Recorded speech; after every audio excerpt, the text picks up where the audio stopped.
Israël autorise la construction de plusieurs milliers de logements en Cisjordanie. Réponse à la formation du gouvernement palestinien d'union entre le Fatah et le Hamas. Les Palestiniens qui en appellent ce soir aux Américains et à l'ONU. Sommet du G7 à Bruxelles sur l'Ukraine. Les Occidentaux sont prêts à prendre de nouvelles sanctions contre Moscou si les Russes continuent de soutenir les séparatistes dans l'Est. On en reparle dans une seconde.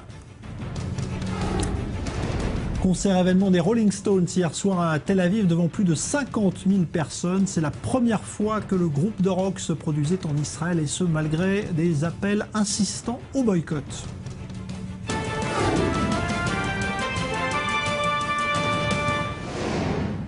Le débat du Grand Direct, on s'intéresse ce soir donc aux tensions de nouveau sur le devant de la scène entre l'Occident et la Russie à propos de l'Ukraine. Il y a eu ce G7 à Bruxelles cet après-midi. Il y a ce soir des rencontres bilatérales très tendues, sans doute, à Paris, qui ont lieu en ce moment même. Par exemple, Hollande-Poutine, il y a eu Cameron-Poutine tout à l'heure, il y aura aussi un Hollande-Obama. Bref, tout cela montre bien qu'on est dans une période de tension diplomatique. Bonsoir Yosh Amishav, ancien diplomate israélien, et bonsoir Denis Charbit, professeur de sciences politiques à l'Université ouverte d'Israël. Bienvenue. Merci. Alors, Yosh Amishav, vous avez l'impression là que aujourd'hui, avec cette position des Occidentaux qui menacent de prendre de nouvelles sanctions, on remet une couche de pression sur la Russie. Ça va avoir un impact ou pas, ce qu'on fait là?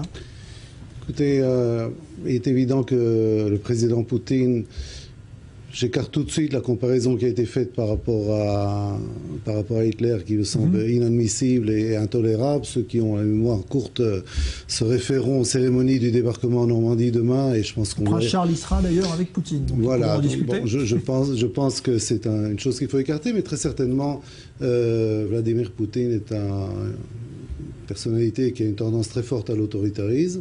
Et les sanctions peuvent jouer dans les deux sens, c'est-à-dire qu'elles peuvent d'un côté l'amener à un certain réalisme, parce que quand même, il faut savoir s'il a les moyens de sa politique. L'économie de la Russie traverse une crise très grave, on en dira peut-être un mot tout à l'heure, avec quelques données. De l'autre côté, des sanctions peuvent aussi braquer un régime, et certainement une personnalité quand même difficilement, j'allais dire presque intraitable, enfin difficilement négociable comme celle de Vladimir Poutine. Donc les Occidentaux jouent gros quand même là-dessus. D'un autre côté, on ne peut pas se permettre d'assister quand même au démembrement d'un État en 2014 dans l'indifférence et sans réagir, très certainement quand c'est quand même aux portes de l'Europe et pas un conflit à l'autre bout du monde.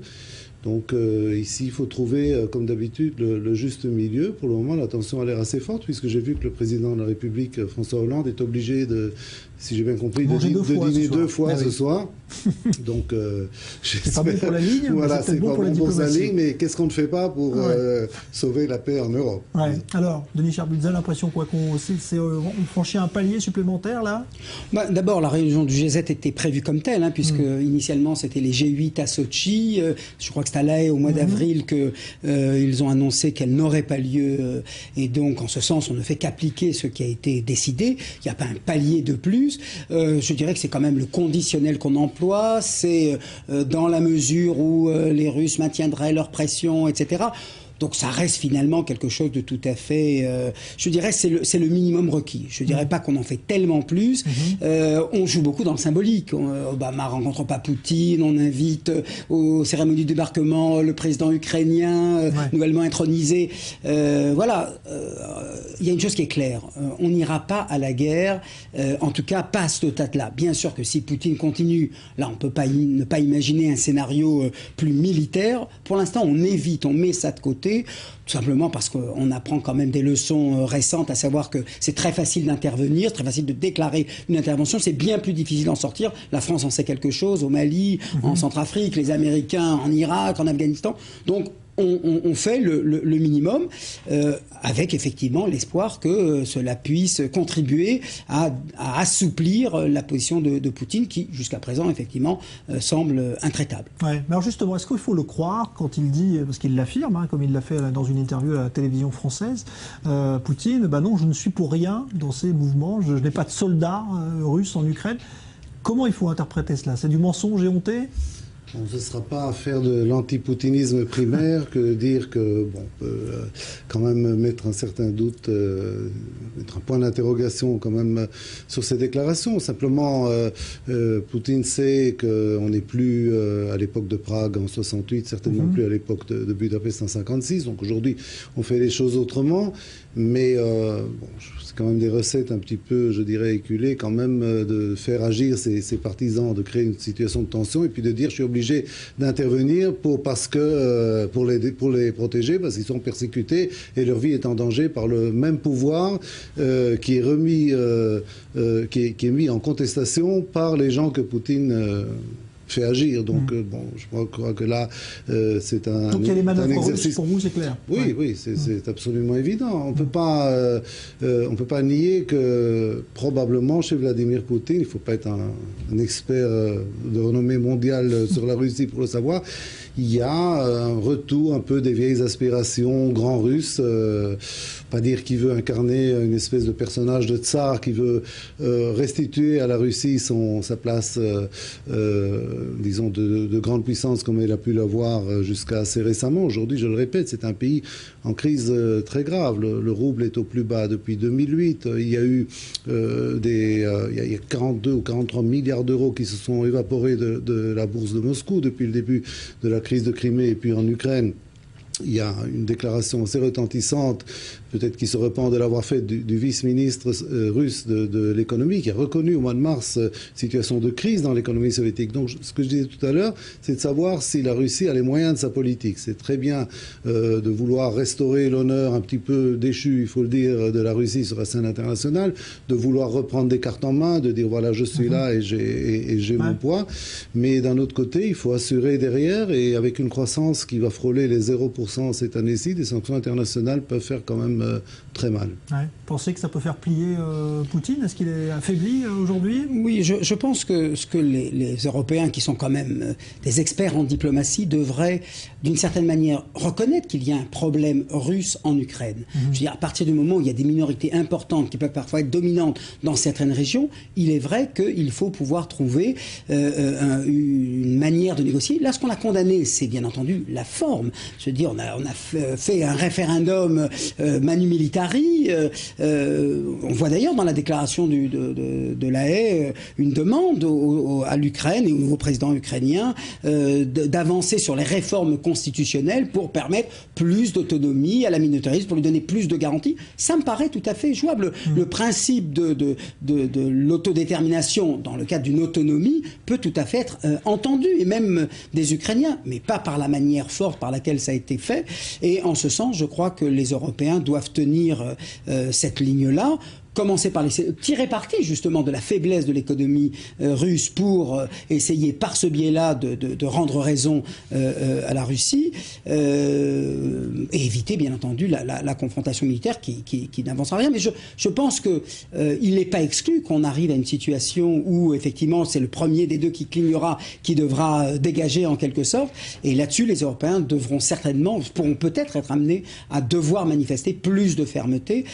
C'est vrai qu'on ne voit pas les leaders au sein de l'Union européenne aujourd'hui capables de tenir ce langage-là, mais autrement, effectivement, c'est la fin de l'Europe, je dirais, et en tout cas une crise grave. Et c'est vrai que de ce point de vue-là, l'allié américain ne semble pas lui non plus tout à fait décidé, donc on peut s'interroger. Et je crois que, sans vouloir tenir un langage belliqueux, loin de là, mais c'est vrai que je redoute l'interprétation que les Russes se font des atermoiements européens et américains, parce que ça peut justement le conduire à penser que la voie est libre pour des annexions successives, pour imposer sa loi dans la région et dans un glacis russe. Et là, en ce sens, il y a une dimension psychologique qui me paraît aujourd'hui capitale. Ouais.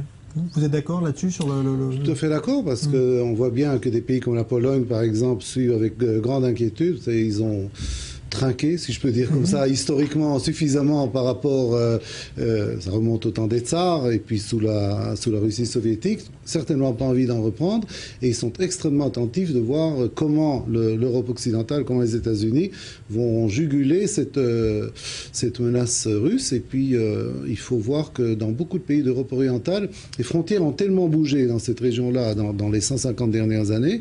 Vous avez des régions entières qui sont passées sous 3 et 4 comment dirais-je, souverainetés différentes. Il y a des minorités ethniques dans beaucoup de pays. Il y a une importante minorité roumaine, par exemple, en Hongrie, etc. En Hongrie, c'est-à-dire que tous ces pays-là craignent un petit peu aussi que si l'affaire ukrainienne dégénère et si on ne parvient pas à mettre quand même le holà au visé de Vladimir Poutine, un précédent très grave va être créé qui peut donner des mauvaises idées à d'autres minorités dans la région. Donc je crois que là, quand même, l'enjeu est tellement gros que moi je dirais probablement, même s'ils veulent pas aller réellement à la manière forte, les Occidentaux n'auront pas vraiment d'alternative. Ça ne veut pas dire, je suis tout à fait d'accord avec ce que disait Denis Sherbit, je ne pense pas que c'est la guerre demain matin, mais je pense qu'il y aura une réaction, qui a déjà d'ailleurs une réaction quand même importante. C'est pas seulement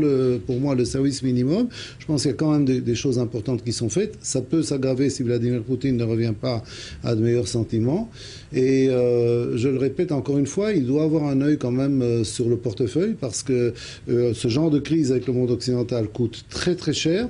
Et je répète, tous les indicateurs économiques qu'on peut voir sur la Russie aujourd'hui ne lui donnent pas les moyens de se lancer dans des aventures qui pourraient remettre en cause sa popularité. Vous savez, d'abord et avant tout, c'est quelqu'un qui veut être le père de tous les Russes, qui d'ailleurs sert beaucoup la vis à l'intérieur dès que quelqu'un manifeste des velléités d'opposition, et c'est quelqu'un qui termine son mandat en 2018, mais ça ne veut pas dire qu'il quitte la scène politique. Vous savez, il y a ce jeu de balançoire avec Medvedev, maintenant, c'est moi le président, puis c'est toi le Premier ministre, et puis on change de place.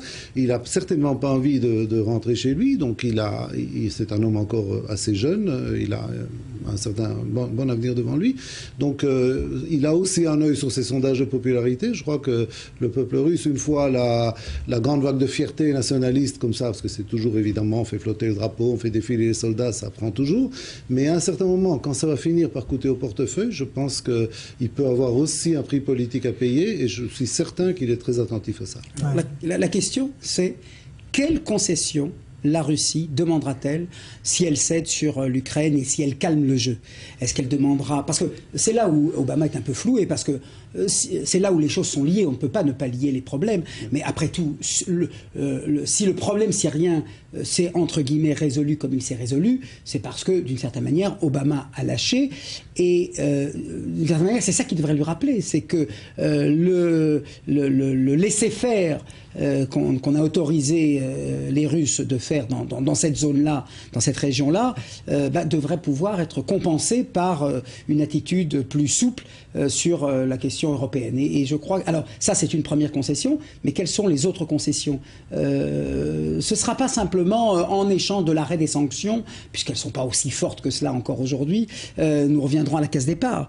Sur quel autre terrain? Sur quelle coopération?